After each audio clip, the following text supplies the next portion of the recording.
You're welcome in Poonch Life.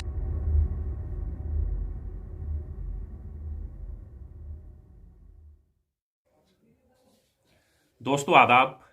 ये video बनाने का मकसद ये है कि फॉरेस्ट राइट एक्ट के हवाले से, चूँकि बहुत हंगामा है, बहुत सारे लोग उस पर जानना चाहते हैं उसके बारे में कि बेसिकली ये राइट एक्ट है क्या।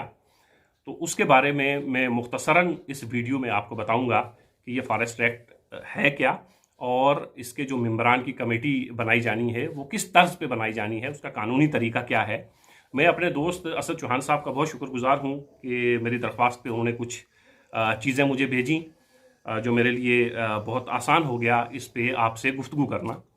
फॉरेस्ट राइट एक्ट क्या है आप ये समझिए। सबसे पहले फॉरेस्ट राइट एक्ट का मकसद जो एसटी और दूसरे लोग हैं यानी नॉन एसटी जंगल में रहते हैं और उनकी ज़िंदगी का दारोमदार जंगलात पर है और जंगलात की ज़मीन पर काबिज हैं, उनके हकूक़ को तस्लीम करके वो ज़मीन उनको वक्फ यानी उनको देनी है।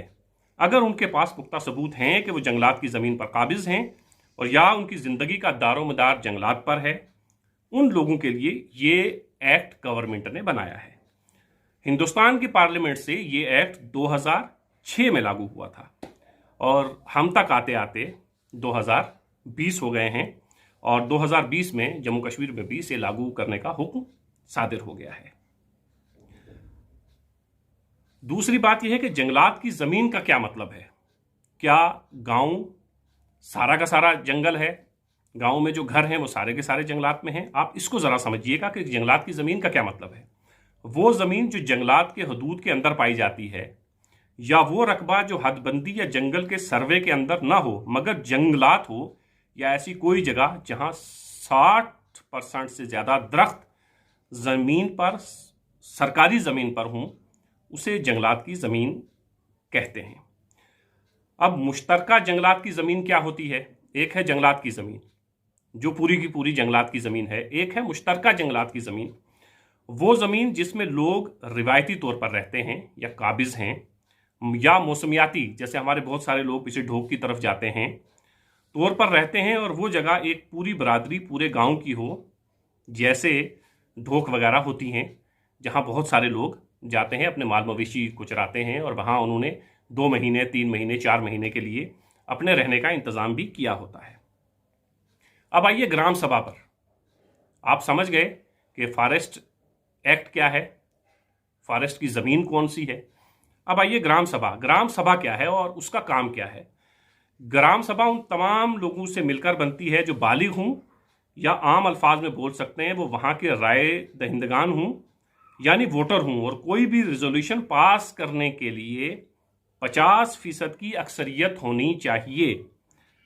यानी जितने वोटर रजिस्टर हैं उनके निस्फ लोग इस रजिस्ट्रेशन को पास करने चाहिए, तब ये रेजोल्यूशन माना जा सकता है। अब आप समझिए कि ग्राम सभा क्या हुई। ग्राम सभा में गांव के 50% लोग शामिल होंगे। एक पूरा डेमोक्रेटिक प्रोसेस से गुजरा जाएगा कि 50% लोग जो हैं वो चुनेंगे कि 10 से 15 लोग हमारे नुमाइंदे कौन होंगे इसमें। और आप जो अपना 5 सरपंच चुनते हैं उसमें बेसिक फ़र्क ये है कि उसमें आप जाके बैलेट पेपर में वोट डालते हैं। यहाँ आपको बैलेट पेपर में नहीं जाना है, लेकिन आपने वोट का इस्तेमाल ज़रूर करना है।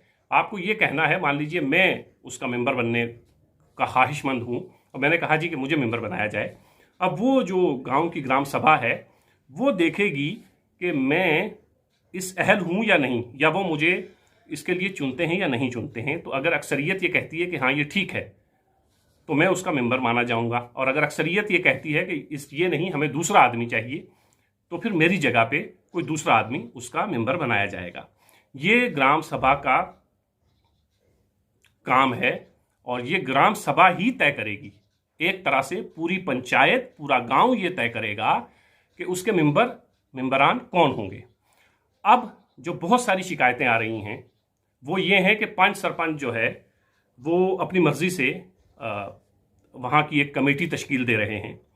तो मैं आप तमाम दोस्तों से ये गुजारिश करूं, सरकारी मुलाजमीन से भी जो वीडियोस हैं जो इस कमेटी को देखेंगे और गांव में रहने वाले लोगों से भी ये गुजारिश करूंगा कि इस कमेटी में आप अच्छे लोगों को लाइए, पढ़े लिखे लोगों को लाइए क्योंकि आपको फॉरेस्ट एक्ट के बारे में पता होना चाहिए। अगर नहीं पता है तो फॉरेस्ट एक्ट को पढ़ने की अहलियत, सलाहियत आपके अंदर होनी चाहिए। ये नहीं है कि आप किसी भी अंगूठा छाप को इसका मेंबर बना दें। ये कोई सियासी पोस्ट नहीं है, ये पंच सरपंच नहीं है, एमएलए नहीं चुनना है। ये आपको अपनी ज़मीन, अपने जंगलात की हिफाजत और मालिकाना हकूक़ देने के लिए एक कमेटी को तश्कील देना है, जिसका पढ़ा लिखा होना अज़ हद ज़रूरी है।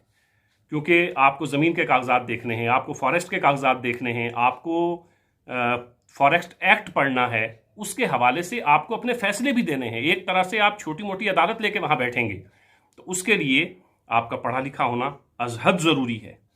दूसरी चीज़, आप कमेटी जो बनाएंगे वो 10 लोगों की कमेटी भी बना सकते हैं, 15 की भी बना सकते हैं। मान लीजिए आपने 15 लोगों की एक कमेटी बनाई है, और ये कमेटी कौन बनाएगी? ग्राम सभा। कोई पंचायत, कोई पंच, कोई सरपंच को ये इख्तियार नहीं है कि वो इस कमेटी को तश्कील दे। पंच सरपंच बिल्कुल उसी तरह हैं इस ग्राम सभा का हिस्सा जिस तरह मैं हूं, जिस तरह एक आम आदमी है। उनको ये इख्तियार बिल्कुल नहीं है। जो लोग ये इस जोन में हैं, अपने सरपंच या पंच जो इस तरह की हरकतें कर रहे हैं, वो इससे बाज आएं, चूंकि इसका कोई फ़ायदा होना नहीं है। तो आपसे गुजारिश ये है सबसे कि आप अच्छे लोगों का इंतखाब करें, पढ़े लिखे लोगों का इंतखाब करें, जो आपके राइट्स के लिए बात कर सकें और हुक्काम आला तक आपकी बातों को पहुंचा सकें। दूसरी बात यह है कि अब कमेटी जो 15 लोगों की है, इसमें ग्राम सभा इंतखाब करेगी, लेकिन वो कौन लोग हैं? अब आप ये समझिए, 15 लोगों की कमेटी में 10 लोग एसटी होंगे, शेड्यूल ट्राइब यानी गुजर। उस बरादरी से 10 लोग होंगे, 5 लोग नॉन एसटी बरादरी से होंगे। ये समझिए आप, तब तक वो कमेटी मानी ही नहीं जा सकती कि जिस कमेटी में 10 लोग एसटी ना हों और 5 नॉन एसटी ना हों। अगर मान लीजिए किसी गांव में एसटी की तादाद कम है या वो माइनॉरिटी में हैं और नॉन एसटी के लोग मेजॉरिटी में हैं, तब भी आपको 10 लोगों का इंतखाब एसटी बरादरी से ही करना है। चाहे वो गांव में 20 लोग हैं, 30 लोग हैं, 50 लोग हैं या 100 लोग हैं, उन्हीं 100 लोगों में से, उन्हीं 50 लोगों में से आपको 10 लोगों को चुनना है। और अगर नॉन एसटी के 1000 लोग हैं तो 1000 में से आपको 5 को चुनना है। तभी ये कमेटी मुकम्मल मानी जाएगी। कानूनी इख्तियार इसको तभी दिया जाएगा जब ये इस तरह के प्रोसेस से होके ये कमेटियाँ तश्कील दी जाएंगी या बनेंगी। अब आप ये समझ लीजिए कि ये जो कानून है ये बहुत अहम है और बहुत ज़माने की जद्दोजहद के बाद जम्मू कश्मीर तक पहुंचा है। इसको इस तरह बंदर बांट ना करें, ज़मीन पर इसको इम्प्लीमेंट होने दें। कोशिश करें कि अच्छे से अच्छे तरीके से वो कमेटियाँ तश्कील पाएँ, किसी तरह की कोई बदमज़गी ना हो, और एक अच्छी टीम हमारी पंचायत में ये तैयार हो कि वो हमारे हकूक़, फॉरेस्ट के हकूक़ और कमेटी के हकूक़ जो हैं उसके लिए बात कर सके, अपनी बात रख सके। तो इस वीडियो को बनाने का अभी मकसद सिर्फ इतना था कि मैं आपसे ये अर्ज़ करूं, चूँकि कमेटियाँ बनाई जा रही हैं, सिर्फ ये बताना था कि कमेटी बनती कैसे है, कमेटी बनाई कैसे जाती है, ये किसको इख्तियारात है, और फॉरेस्ट राइट एक्ट क्या है। अब फॉरेस्ट राइट एक्ट के अंदर जो कमेटी बनाई जाएगी उसके हुकूक क्या होंगे और उसको किस दायरे में रहकर अपने काम को करना है, इसके लिए मैं अगला वीडियो बनाऊंगा।